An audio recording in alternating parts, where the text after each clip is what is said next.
نحمده ونصلي على رسوله الكريم أما بعد فأعوذ بالله من الشيطان الرجيم بسم الله الرحمن الرحيم إن الذين يخشون ربهم بالغيب لهم مغفرة وأجر كبير وأسروا قولكم أو اجهروا به إنه عليم بذات الصدور ألا يعلم من خلق وهو اللطيف الخبير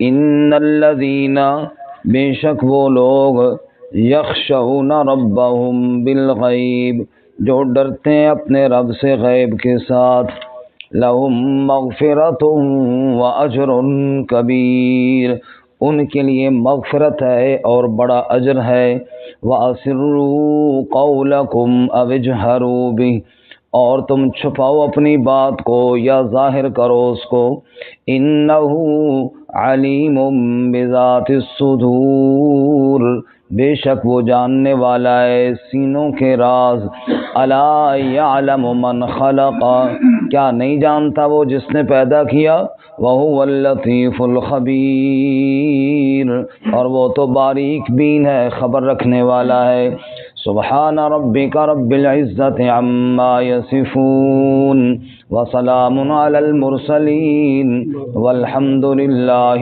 رب العالمین اللهم صل على محمد وعلى آل محمد كما صليت على إبراهيم وعلى آل إبراهيم إنك حميد مجيد اللهم بارك على محمد وعلى آل محمد كما باركت على إبراهيم وعلى آل إبراهيم إنك حميد مجيد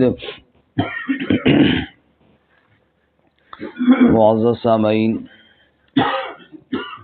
سورۃ الملک کا پہلا رکوع آیت نمبر 12، 13 اور 14 تلاوت کی ہیں۔ اللہ رب العزت ان آیات کے مطابق صحیح بیان کی توفیق عطا فرمائے اور ہمیں قرآن و سنت پر عمل کرنے کی توفیق عطا فرمائے۔ اس سے قبل گزشتہ سبق میں کفار کے لیے جہنم کے عذاب اور انتہائی سخت جہنم کی ہولناکیاں اور اللہ کی پکڑ کا بیان تھا۔ اللہ تعالی ہماری حفاظت فرمائے۔ آج کے سبق میں بشارت ہے ان لوگوں کے لیے جو اللہ سے ڈرنے والے ہیں، اور ساتھ ساتھ اللہ سے ڈرنے کی تلقین بھی کی گئی ہے۔ اللہ تعالی ہم سب کو اپنا ڈر نصیب فرمائے۔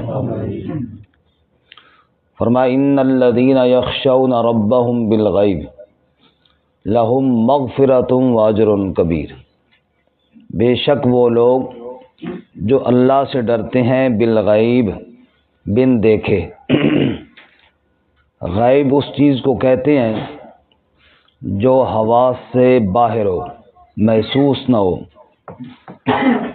اللہ تعالیٰ نے 5 حصے ہمیں عطا کیے ہیں جن کو کہتے ہیں حواس خمسہ: آنکھوں سے دیکھنا، کانوں سے سننا، ہاتھ سے چھو کر ٹٹولنا، منہ میں چکھنا اور ناک سے سونگھنا۔ کئی چیزوں کا علم ہمیں دیکھ کر آ جاتا ہے، ہمیں دیکھ کر پتہ چل جاتا ہے یہ کپڑا ہے، یہ لکڑی ہے، یہ دیوار ہے، یہ فلاں چیز ہے۔ کئی چیزوں کا علم سن کر پتہ چلتا ہے، کوئی بندہ بتا دیتا ہے کہ یہ فلاں چیز ہے، سن کر ہمیں بات میں کی سمجھ آ جاتی ہے۔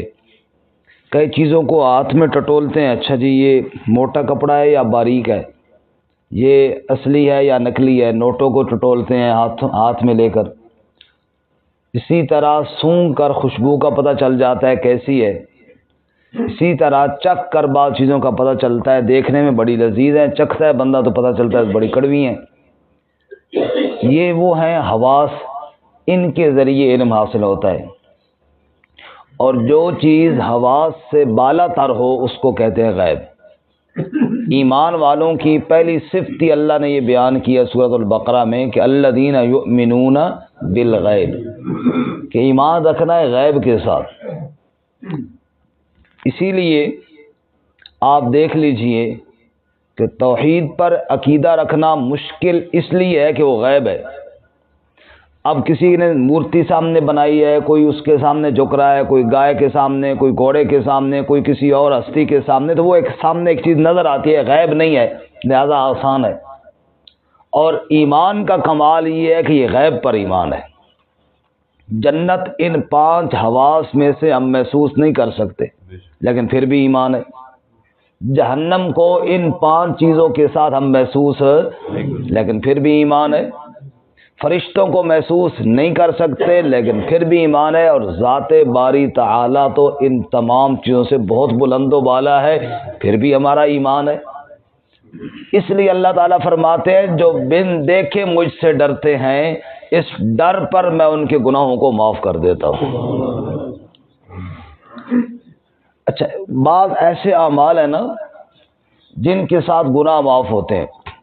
خود سورہ ہود میں ہے ان الحسنات یذہبن السیئات، بے شک نیکیاں برائیوں کو لے جاتی ہیں، مٹا دیتی ہیں، ختم کر دیتی ہیں۔ جیسے سیلاب آتا ہے کئی چیزیں بہا کر لے جاتا ہے، اور نیکیاں گناہوں کو بہا کر مٹا کر لے جاتی ہیں۔ مثلا ایک آدمی نے حج کیا، اللہ ہمیں نصیب فرمائے۔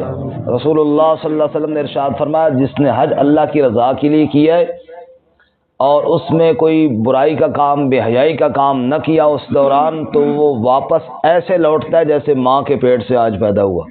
پچھلے سارے گناہ کیا ہو گئے جی؟ معاف ہو گئے، اس حج کے عمل کی وجہ سے معاف ہو گئے۔ اسی طرح ایک آدمی نے زندگی کفر میں گزاری ہے، پھر ایمان قبول کرتا ہے، اسلام پر چلتا ہے، ان الاسلام یہدم ما کان قبلہ، پچھلے سارے گناہ اسی دن معاف ہو گئے۔ اللہ تعالیٰ فرماتے ہیں جیسے حج معاف کرتا ہے گناہوں کو، جیسے جہاد معاف کرتا ہے، جیسے اسلام معاف کرتا ہے، ایسے ہی اللہ کہتے ہیں میرا ڈر بھی گناہوں کو معاف کرتا ہے۔ اگر تم بن دیکھے رب سے ڈر جاؤ تو اللہ تمہارے گناہوں کو معاف فرمائے گا، بخشتا جائے گا۔ آخری پارے میں ہے سورۃ النازعات میں فرمایا وَأَمَّا مَنْ خَافَ مَقَامَ رَبِّهِ وَنَهَى النَّفْسَ عَنِ الْهَوَىٰ فَإِنَّ الْجَنَّةَ هِيَ الْمَأْوَىٰ، جو آدمی رب کے سامنے کھڑا ہونے سے ڈر جائے، بھئی کل اللہ کے سامنے پیش ہونا ہے، اور اپنی خواہش کو اس لیے دبا لے کہ کل رب کو کیا جواب دوں گا، موقع آ گیا نافرمانی اور گناہ کا، صرف اس لیے اس نے اپنے نفس پر قدم رکھ کے کچل دیا کہ کل رب کے سامنے پیش ہونا ہے۔ اللہ فرماتا ہے جس نے یہ عمل کیا فَإِنَّ الْجَنَّةَ هِيَ الْمَأْوَىٰ، جنت اس کا ٹھکانہ ہے، جنت ہو گئی اس کے نام۔ اللہ ہمیں توفیق عطا فرمائے۔ ان الذین یخشون ربهم بالغیب، بے شک وہ لوگ جو ڈرتے ہیں اپنے رب سے غیب کے ساتھ، بن دیکھے اللہ پر ایمان بھی رکھتے ہیں، اس کو پکارتے بھی ہیں، اس کی قدرت پر یقین بھی رکھتے ہیں اور اس سے ڈرتے بھی رہتے ہیں، لہم مغفرۃ واجر کبیر، ان کے لیے مغفرت ہے اور بڑا اجر ہے۔ لوگ کہتے ہیں اللہ کی وحدانیت کے منکر، کس ذات سے ڈرتے ہو جو نظر بھی نہیں آتی؟ وہ کہتے ہیں ذات تو پوشیدہ ہے لیکن صفتیں تو ہر جگہ پہ دکھائی دے رہی ہیں، تجلی تیری ذات کی سو بسو ہے، جدھر دیکھتا ہوں ادھر تو ہی تو ہے۔ تم کہتے ہو اللہ نظر نہیں آتا، ارے ہم تو جس طرف دیکھتے ہیں اللہ ہی کی قدرت کے شاکار دکھائی دے رہے ہیں۔ برستا ہوا پانی بھی اس کی ذات کا پتہ بتاتا ہے، بہتے دریا بھی اسی کی وحدانیت کے گنگناتے ہیں، اور چڑھتا ہوا سورج بھی اس کی ذات کی نشاندہی کرتا ہوا آتا ہے۔ ایک عرب کا دیہاتی کہتا ہے ان البیرا لتدل علی البعیر وآثار الاقدام علی المسیر، اوے لوگو جب میرے اونٹ گم ہو جائیں اور میں جنگل میں ڈھونڈنے کے لیے نکل جاؤں، مجھے اونٹ دکھائی نہ دیں، ان کی لید اور گوبر پڑا ہوا دکھائی دے، اس لید کو دیکھ کر میں اندازہ کر لیتا ہوں میرا اونٹ اسی جانب گیا ہے۔ اگر زمین پر کسی بندے کے پاؤں کا نشان نظر آ جائے، اس کو دیکھ کر اندازہ کر لیتا ہوں کہ بندہ اس طرف گیا ہے، حالانکہ اونٹ نہیں دیکھا، حالانکہ بندہ کوئی نہیں دیکھا، زمین پہ ٹھپا اور نشان دیکھا، پورے انسان کا پتہ چل گیا، چھوٹی سی لید کو دیکھا تو اتنے بڑے اونٹ کا اندازہ لگا لیا۔ فالسماء ذات الابراج والارض ذات الفجاج کیف لا تدل علی اللطیف الخبیر، پھر یہ آسمان دیکھو، اس کے اندر چمکتے ستارے دیکھو، یہ سورج دیکھو، یہ چاند کا پورا نظام دیکھو، یہ زمین دیکھو، یہ لہلہاتے کھیت دیکھو، اور یہ پہاڑ دیکھو، یہ بہتے دریا دیکھو، چہکتے پرندے دیکھو، دھاڑتے درندے دیکھو، یہ پوری کائنات میں غور کرو، کیف لا تدل علی اللطیف الخبیر، ایک ایک چیز دلالت کرے گی واقعی بنانے والا وہی ہے جس کو لطیف بھی کہتے ہیں، جس کو خبیر بھی کہتے ہیں۔ فرمایا ان الذین یخشون ربهم بالغیب، لوگ کہتے ہیں کس سے ڈرتے ہو جو نظر نہیں آتا، اور میرے بندے جواب میں کہتے ہیں ہمیں تو ہر جگہ اللہ کی قدرت دکھائی دے رہی ہے۔ جو یوں ڈرنے والے ہوں لہم مغفرۃ واجر کبیر، اللہ نے ان کے لیے بخشش بھی تیار کر رکھی ہے اور بڑا اجر بھی تیار کر کے رکھا ہوا ہے۔ میرے بھائیو غور فرماؤ، وہ اجر کتنا بڑا ہوگا جس کو اللہ بڑا کہہ رہا ہے، جس کو اللہ بڑا کہہ رہا ہے۔ سبحان اللہ۔ مانگنے والا جو 10 روپے کا سوال کرتا ہے نا، اگر اس کو کوئی 500 دے دے کتنا خوش ہوتا ہے، واہ جی واہ، کیونکہ اس کی توقع 10 روپے کی تھی، بہت ہوگی تو 50 روپے کی ہوگی، اس کو مل گیا 500 تو خوش ہو گیا، اس کو بڑا لگا۔ اور شادی بیاہ کے موقع پر 500 تو آج کل بہت چھوٹا لگتا ہے، کیونکہ وہ بڑے کی توقع رکھتے ہیں۔ اس فقیر کے آگے 500 بھی بڑا ہے، اس امیر کے لیے 1000 بھی چھوٹا ہے، اور جتنا درجہ بڑا ہوتا ہے اتنی چیز چھوٹی دکھائی دیتی ہے۔ اب اللہ تو سب سے بڑا ہے، اور سب سے بڑا جس کو کہہ رہا ہے کہ بڑا اجر ہوگا، وہ اجر کتنا بڑا ہوگا۔ سبحان اللہ۔ لہم مغفرۃ واجر کبیر، مغفرت بھی ہے اور بڑا اجر بھی اللہ نے تیار کر کے رکھا ہوا ہے۔ وَأَسِرُّوا قَوْلَكُمْ أَوِ اجْهَرُوا بِهِ، لوگو تم اپنی بات کو چھپاؤ یا ظاہر کرو، دل کے اندر چھپا کر رکھو، ساتھ والے کو بھی پتہ نہیں چلے گا، یا تم بول دو مجمع میں۔ اللہ فرماتے ہیں انہ علیم بذات الصدور، میرے لیے دونوں باتیں برابر ہیں، تیرے دل میں چھپی بات کو بھی میں جانتا ہوں، تیری اعلانیہ بات کو بھی میں اللہ جانتا ہوں۔ سبحان اللہ۔ دل دریا سمندروں ڈونگے کون دلا دیا جانے ہوں، دل تو بہت گہرا ہے، اس میں کوئی اور جاننے والا نہیں، کوئی اور جھانکنے والا نہیں۔ اللہ کہتے ہیں انہ علیم بذات الصدور، تیرے دل کی دھڑکنوں سے اگر کوئی ذات باخبر ہے تو وہ صرف اللہ ہی کی ذات باخبر ہے۔ سورۃ طٰہٰ میں کیا فرمایا؟ یعلم السر واخفی، یہاں فرمایا وَأَسِرُّوا قَوْلَكُمْ أَوِ اجْهَرُوا بِهِ، سورۃ طٰہٰ میں فرمایا یعلم السر واخفی، میں تیرے راز بھی جانتا ہوں جو تو نے سینے میں چھپا کر رکھے ہیں، اور راز سے بڑھ کر جو مخفی چیز ہے اس کو بھی میں جانتا ہوں۔ اے اللہ، راز سے بڑھ کر اور مخفی کیا چیز ہوگی؟ فرمایا راز تو وہ ہے جس کو تو جانتا ہے، ساتھ بیٹھا ہوا بندہ بھی نہیں جانتا، اور اخفا وہ ہے جس کو تو بھی نہیں جانتا۔ آج سے 10 سال بعد ایک خیال تیرے دل میں پیدا ہوگا، تیرا اللہ اس کو آج اور ابھی جانتا ہے۔